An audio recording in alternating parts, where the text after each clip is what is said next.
Halo Besti, hari ni saya nak bawa kamu orang masak mi Jawa. Resepi yang paling simple, paling ringkas, kamu orang semua boleh buat. Okey, mula-mula kita tumis dulu cili kisar dalam garam dalam 2 sudu besar macam tu. Lepas tu kita letak serbuk kari. Dan kamu orang kacau-kacau sehingga dia betul-betul pecah minyak. Okey, selepas tumisan kita ni ada sedikit pecah minyak dan kita boleh letak kita punya bahan-bahan kisar. Saya punya bahan kisar hanya ada 3 bahan je korang.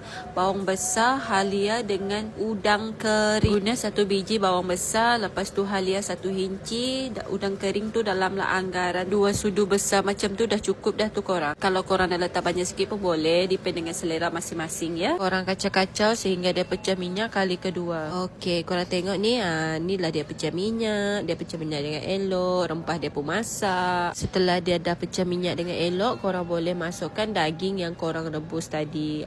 Lupa pula kita nak cakap dengan kamu orang. First tu korang kena rebus dulu daging tu sehingga dia betul-betul lembut ya. Baru korang letak dekat kita punya kuah mi Jawa kita ni. Then korang kacau-kacau. Korang biarkan dalam beberapa minit. Mungkin dalam 10 minit, 15 minit macam tu. Selepas dia dah masak pecah minyak macam ni, baru korang boleh letak ubi keledek yang korang dah masak awal-awal tadi ya. Ubi keledek tu korang kena rebus dulu sehingga dia betul-betul lembut dan korang blend menggunakan air. Okey, sekarang kita dah boleh letak ubi yang kita rebus tadi dan kita blend. Lepas tu kita gaul dia sebati dalam beberapa minit macam tu.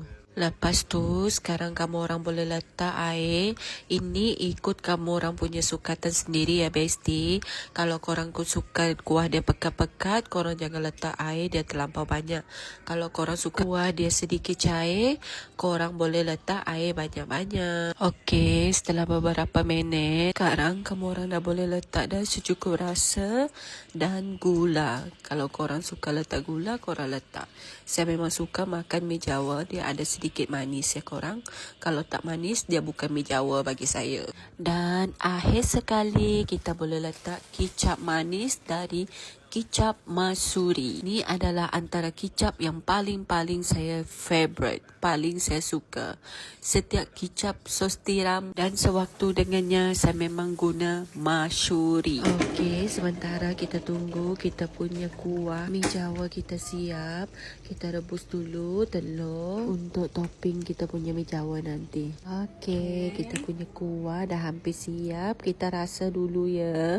Kalau sudah cun manisnya, cun masinnya, so kita dah boleh tutup api dah. So semua ni adalah antara bahan-bahan yang kita perlu kalau nak buat mi Jawa. Kita kena ada toge, kita kena ada telur, kita kena ada cili, kita kena ada daun bawang. Yang paling penting kena ada mi kuning. Ada sesetengah orang dia tak suka makan toge. Saya pun tak berapa suka kalau toge tu tak direbus. So saya rebus kejap je toge ni, secelup je dekat air panas. Saya tak rebus lama ya. Secelup dalam beberapa saat dan saya keluarkan balik. Mula-mula kita kena ambil mi. Of course kita kena ambil mi dia dahulu. Oh, pucuk makku. Lepas tu kita pergi ambil dia punya kuah. Let's go. So yummy. Bismillahirrahmanirrahim.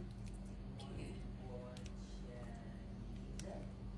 Kalau korang buat sendiri, korang letak banyak pun tak kisah korang. Korang letak banyak mana korang nak pun tak kisah. Korang nak banyak daging ke, korang nak banyak kuah ke, korang letak je. Oh my god, tengok ni. Berlimpah ruah dia punya ni. Sedapnya korang.